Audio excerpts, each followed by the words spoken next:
નમસ્તે મિત્રો, ચાલો આજે આપણે ગોળ કે ખાંડ વગર સરસ એવા ડ્રાયફ્રૂટના લાડુ બનાવીએ.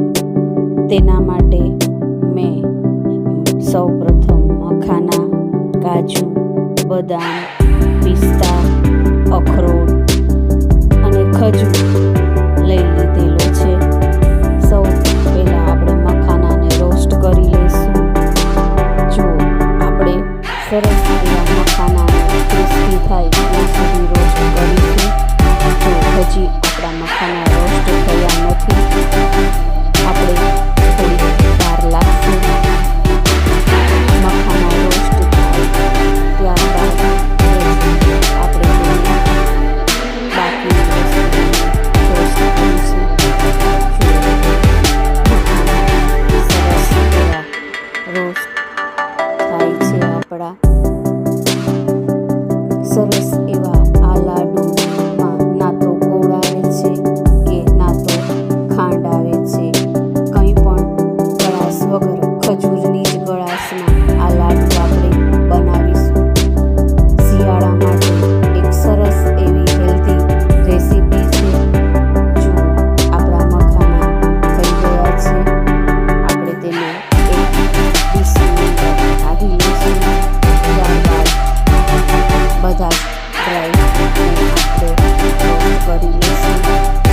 સરસ એવા ડ્રાયફ્રૂટ રોસ્ટ થાય ત્યાં સુધી આપણે તેને કરીશું. સરસ એવા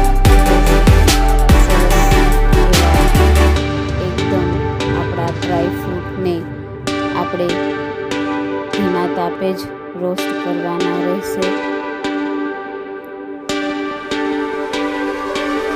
જુઓ, એકદમ આપણા ડ્રાયફ્રૂટ હવે રોસ્ટ થઈ ગયા છે.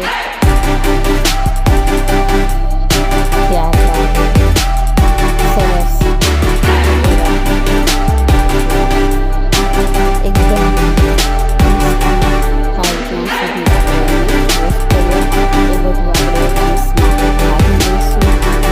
ત્યારબાદ ખજૂરને આપણે બી અથવા તો તેના ફળિયા કાઢી લઈશું અને બધો જ ખજૂર સાફ કરી લઈશું. ત્યાં સુધીમાં આપણો બધો સૂકો મેવો ઠંડો થઈ જાય. ત્યાર બાદ જ આપણે તેને મિક્સરમાં ગ્રાઇન્ડ કરીશું. સૂકો મેવો આપણો સરસ એવો ઠંડો થઈ ગયો છે. બધી જ વસ્તુને આપણે એકસાથે ગ્રાઇન્ડ કરી લઈશું. સરસ એવું મિક્સરમાં થોડું દરદરું રાખીશું, એકદમ ફાઇન પાવડર નહીં બનાવીએ. સરસ એવો 1 કે 2 આટા લઈ અને આપણું મિશ્રણ તૈયાર છે. જુઓ, હવે ત્યારબાદ આપણે ખજૂરને ઘીમાં સાતળી લઈશું. સરસ એટલે એકદમ ખજૂર પોચો થઈ જાય ત્યાં સુધી સાતળશું.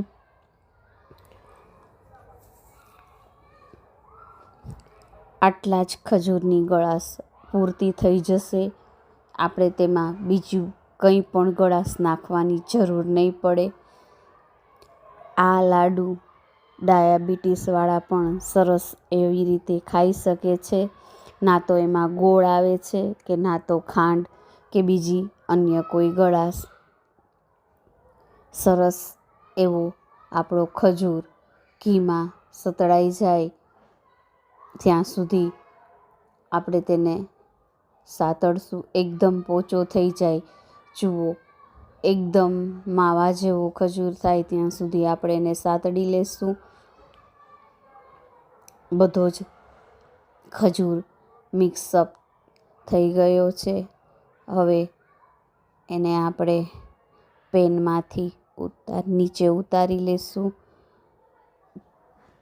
ગેસ પરથી સરસ એવો આપણો એકદમ ખજૂર પોચો થઈ ગયો છે ઘીમાં. ત્યારબાદ હવે આપણે જે મિશ્રણ તૈયાર કર્યું હતું એને એ ખજૂરમાં મિક્સ કરી લેશું.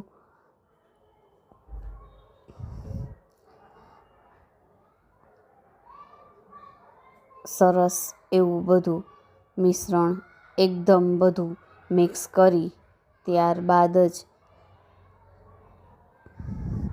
આપણે તેને આગળની પ્રોસેસ કરીશું.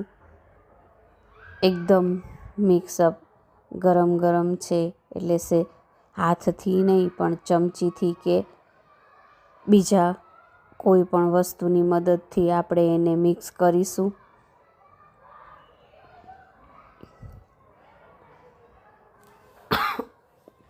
સરસ એવું આપણું મિશ્રણ મિક્સ થાય છે.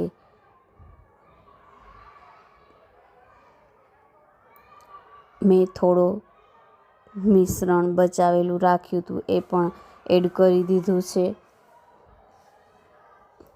હવે એમાં આપણે ગરમ કરેલું થોડુંક ઘી નાખીશું જેથી બાઇન્ડિંગમાં મદદ થાય. હવે એને મિશ્રણને આપણે બીજી વાર મિશ્રણને ગ્રાઇન્ડરમાં પીસવા માટે આપણે ભરી લેશું મિક્સરના ખાનાની અંદર.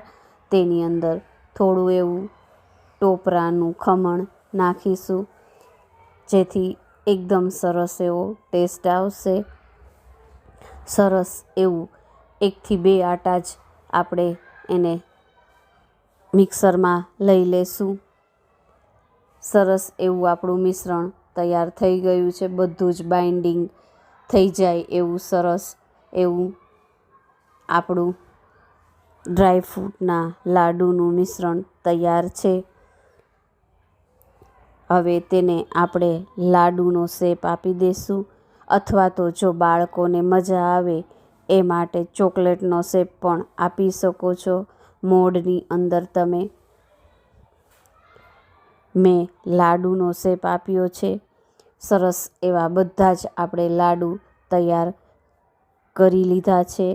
હવે તેને આપણે સર્વિંગ પ્લેટમાં ગોઠવી દઈશું અને પિસ્તાની મદદથી ડેકોરેટ કરીશું. સરસ એવા આપણા આ લાડુ બનીને તૈયાર થાય છે. વિડીયો ગમે તો લાઈક, શેર એન્ડ સબસ્ક્રાઈબ જરૂરથી કરજો. સરસ એવા આપણા ડ્રાયફ્રૂટ લાડુ તૈયાર છે. મખાના અને ખજૂરના લાડુ. સરસ એવા આપણા ડ્રાયફ્રૂટ લાડુ તૈયાર છે.